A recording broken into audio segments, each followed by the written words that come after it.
খুব জোর দিয়ে বুক ভরা বিশ্বাস নিয়ে কখনো কাউকে বলতে যেও না মানুষটা আমার। কি হবে বলো তো? যেখানে তুমি নিজেকেই নিজের করতে পারছো না, সেখানে কিভাবে ভেবে নাও অন্য কেউ তোমার হবে?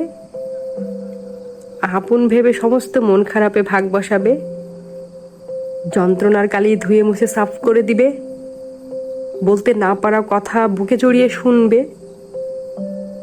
আচ্ছা, তারপরে যদি সমস্ত বারণকে উপেক্ষা করে কাউকে আপন মানুষ বলার দুঃসাহস দেখাও, তবে তোমার অবস্থা হবে তাদের মতো, যারা এসব সাহস দেখাতে গিয়ে সর্বহারা হয়েছে, নিজেকেও হারিয়ে শেষে পথে পথে ধুলো মেখে দিগন্ত পানে চেয়ে থেকে দীর্ঘশ্বাসে সুতো বাঁধা দুঃখদের মেলা গুনেছে, বাড়ি ফেরার পথটাও ভুলে গিয়েছে।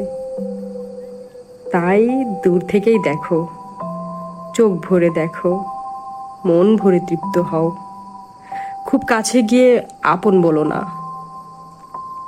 যদি মুখ ফুসকে বলেও ফেলো, দেখবে চোখের উপরে বালির ঝড় এসে ধুলো দিয়ে সবটা কেড়ে নিয়েছে তোমার থেকে।